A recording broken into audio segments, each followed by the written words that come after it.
What is up YouTube? Cryptic TCG here, coming at you today with another deck profile. Today I'm going to be showcasing my Orcust list. If you've been keeping up with the news recently, Orcust was one of the 3 decks that was announced for support, along with Punk and Dragon Maid. Orcust is one of my favourite decks of all times. I feel like I say that with all my decks. But I really do love just all toss decks. Orcust was my favourite one out of them all to play, and this was the one that I probably enjoyed the most throughout the years, the different iterations of it, playing like Tier Element or Punk Orcust, just any variant. Any time you can make this deck playable is just great. Gyusu is just a crazy card, especially with the Fiendsmith stuff. It on his own is a Fiendsmith combo, plus the Orcust combo, which is just crazy, and just the amount of cool things you can do with the deck. And it's really flexible to play with. You have a lot of space for non-engine, so I know a lot of people like decks like that where they could just play mid-range, get the board down to simplify game state and just go from there. But yeah, this is just a list for pre-support before it's announced, just so people have something to build upon if they want to pick up the deck, which I highly recommend. It's really fun to play, and it's quite competitive for a deck that's like over 5 years old now at this point. But anyway, let's get into the profile. Start off with the Heart and Soul, 3 Gyusu. Best card in the deck, like I said, full Orcust combo, full Fiendsmith combo, Foolishes and Orcust on normal special, generates tokens, so post sideboard it turns off your opponent's evening match because it gives them a token. Can become a tuner if there's multiple cards in the column. That rarely ever comes up, but yeah, 3 Gyusu, best card in the deck. Next for the Orcust, 3 Harp, 3 Nightmare, 2 Skeleton.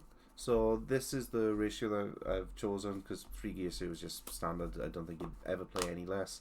But there could be some contention for how many you play. Harp is just crazy. You have to max out on this. Nightmare, I know a lot of people want to run 2 in their lists, but I'm playing a heavier Orcust engine because I'm maxing out on cards like Orchestrated Return. Just to get you enough value. And you want to see multiple Orcusts just so you can get your combos going and stuff like that. So I think 3 Nightmares fine. It can be a bit bricky. It is the worst one to open multiples of. It's just stuck in your hand as a level 7. But the amount of recursion you get and grind game with 3 Nightmare just puts you so far ahead of your opponent. Skeleton. I know a lot of people in the slimmed down Orcust variant, they only play 1. In general, even if I'm not playing a big Orcust count, I still like playing 2 Skeleton. I think the amount of recursion this gets you, and the amount of like rough game states that it gets you out of just having the additional one, so you don't have to focus on recycling it back. You can put back something else like a harp for like an additional body instead. So 2 Skeleton. Then for the honorary Orcusts, the 1 Gizmek and the 1 Whirlwind.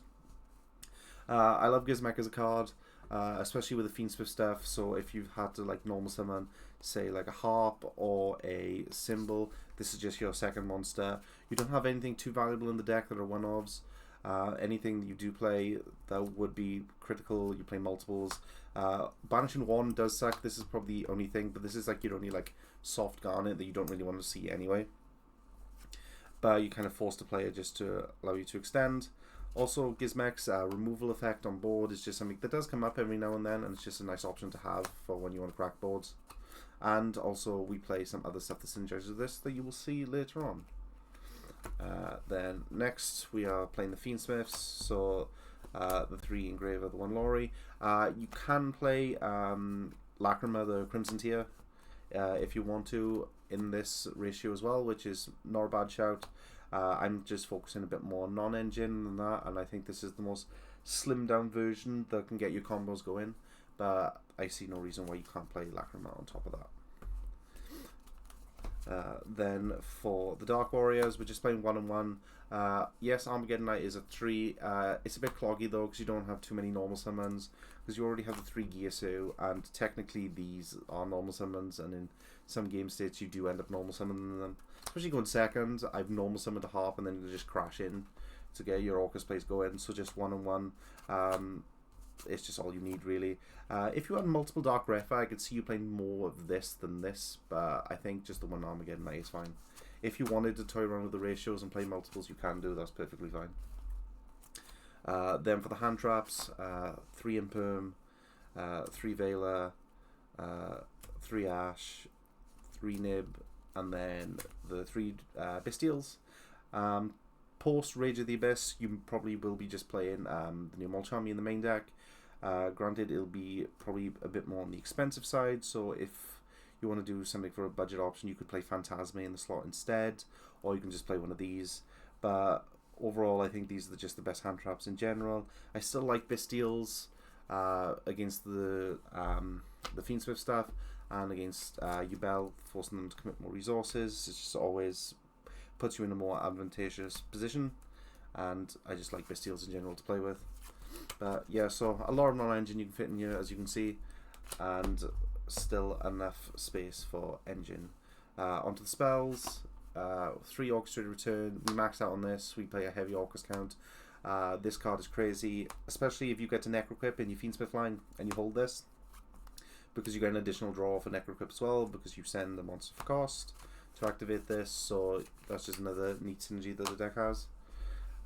Then we are playing 2 Tract. 1 because of Gizmek, and 2 because Tract in Orcust is a bit more beneficial, just because you can discard like Orcust names, especially if you open Nightmare. You can just take the Lori as a normal summon and just discard an Orcust and still do full Fiendsmith combo and Orcust combo, so it's a lot more flexible in this deck.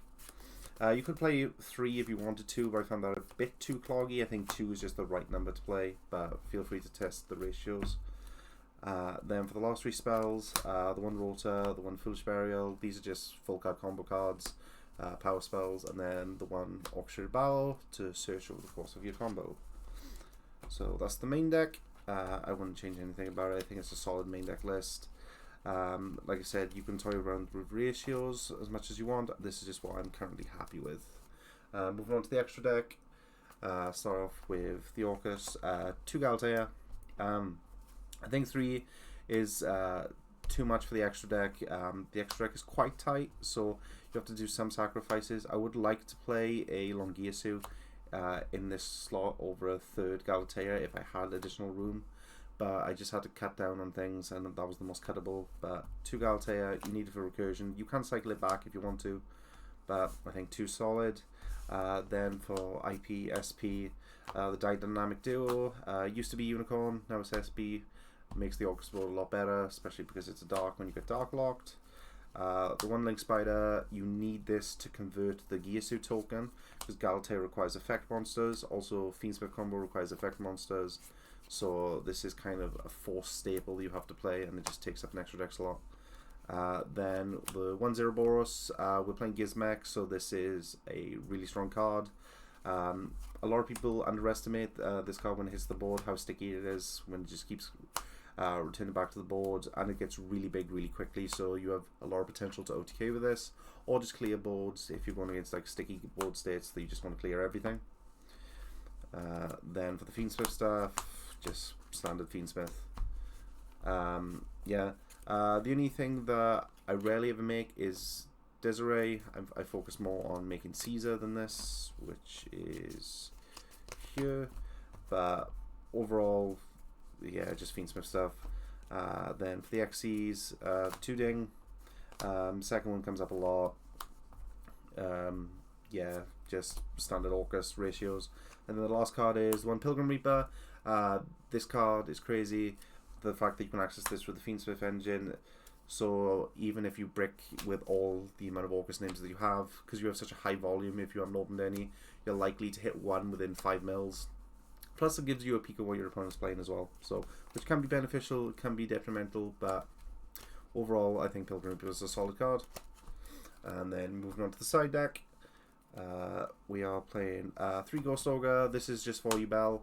I didn't think it was worth maining just because there was just more generic hand traps that I wanted to play instead of this, so I decided not to and just put this in the side instead. I think that's correct, but if you wanted to main this, especially if your locals are a lot more UBell dominated, you can do. That's perfectly fine. Then the 3 Perulia, especially at post Rage when your main deck's probably paired with the other Mulch Army, so you're just covering both avenues. Just a really strong card. Spells, 3 Droplet. Sometimes you just need to crack boards, especially against Tempai, the end of Quackimera Drago. It makes things a lot more difficult for you because it turns off lights and darks, so you have this to help crack the boards.